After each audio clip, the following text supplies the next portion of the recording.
वीर अनुशासन गाजे।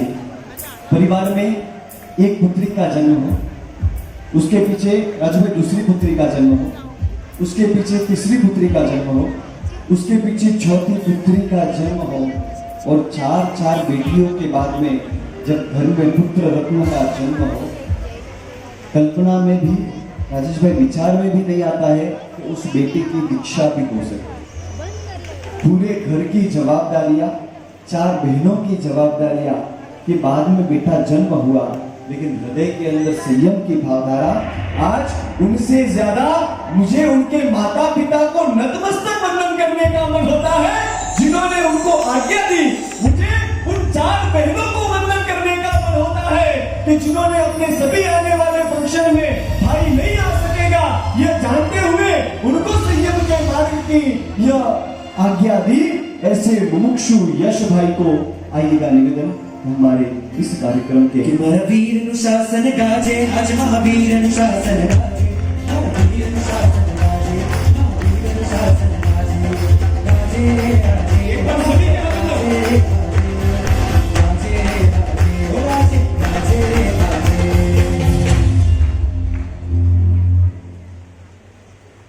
मुक्ति महल के राजाधिराज अरिहंत भगवंत के चरण में बंदे, मुझ गुरु सिनारे के राजाधिराज नमीनाथ भगवान के चरण में वंदन।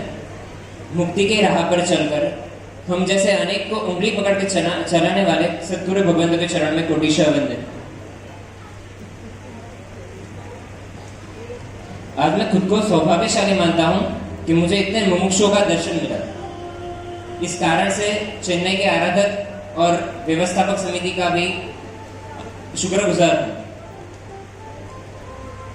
आज ये दीक्षा जो आप देख रहे हैं कि इतनी दीक्षा इस जगह पे, इतनी इस जगह पे, इसके मूल में जो कोई है, इसके जो मीठे फल हमको चखने मिल रहे हैं, उसके बीज जिसने बोए थे, जिनकी असीम कृपा से मैं यहाँ तक पहुंच पाया हूँ, ऐसे दीक्षा दुंदुभ के वादक, दीक्षा धर्म महानायक परम पूज्य आचार्य भगवंत रामचंद्र सूर्य जी महाराज चरण में कोटिशा वंदन।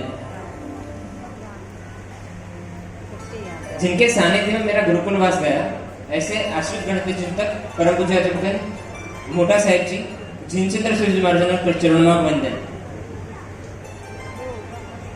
जैसा कि आप सबने जाना, 4 बेटियों पर एक बेटा हूं,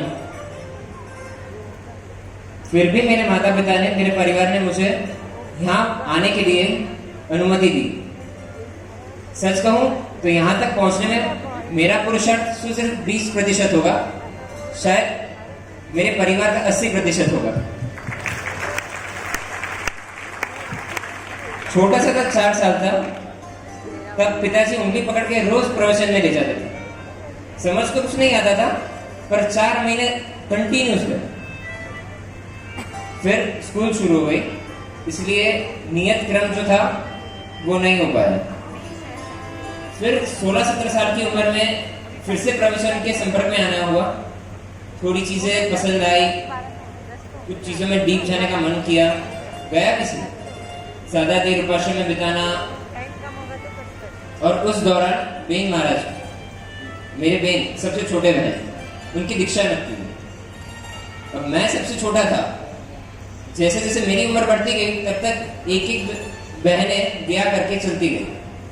सबसे छोटी बहन के साथ सबसे ज्यादा रहना हुआ, तो उनके साथ लगाव भी बहुत था। जब उनकी दीक्षा रखी हुई तब थोड़ा झटका लगा, पर फिर स्कूल की लाइफ और उसमें बिजी हो गया वापस। उसके बाद एक ऐसा चांस आया कि बेन महाराज ने बोला कि एक बार रुकने जा। रुकने गया 50 दिन।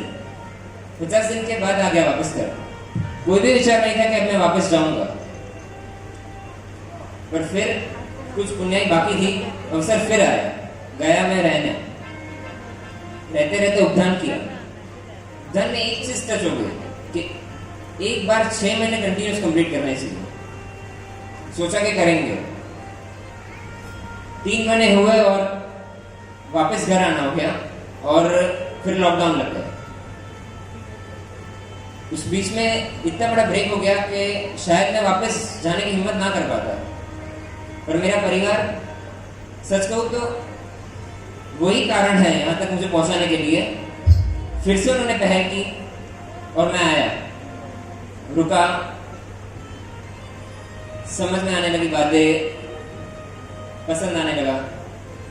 फिर आया अवसर निर्णय का। परिवार की इतनी लागणी में बड़ा हुआ हूं, मैं उनको छोड़ पाता ऐसा कोई चांस मुझे नहीं दिख रहा था। वो लोग तो बोलते थे तू जा तू जा तू जा, मैं बोल रहा था मेरी कोई हालत नहीं कि मैं जा पाऊंगा। इस दौरान इस मुद्दे पर शायद 2.5 महीने मैंने और मेरे परिवार ने विचारणा की होगी, क्या करना है क्या करना है क्या करना है। मैं एक ही बात रटन लगा के बैठा था, मैं आपको छोड़ के नहीं जा पाऊंगा।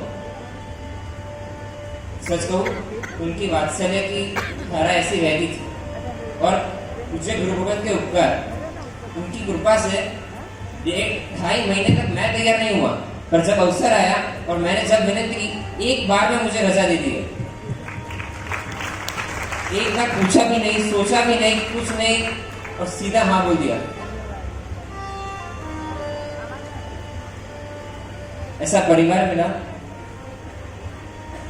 सच को तो मेरा तो नहीं पर उनका बहुत उपकार है कि मैं यहाँ तक पहुँच पाया हूँ। शायद वो ना होते तो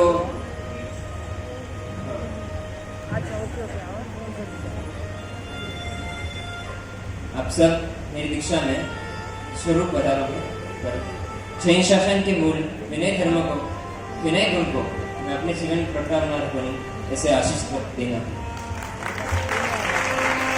और मन धन रट करे मन मन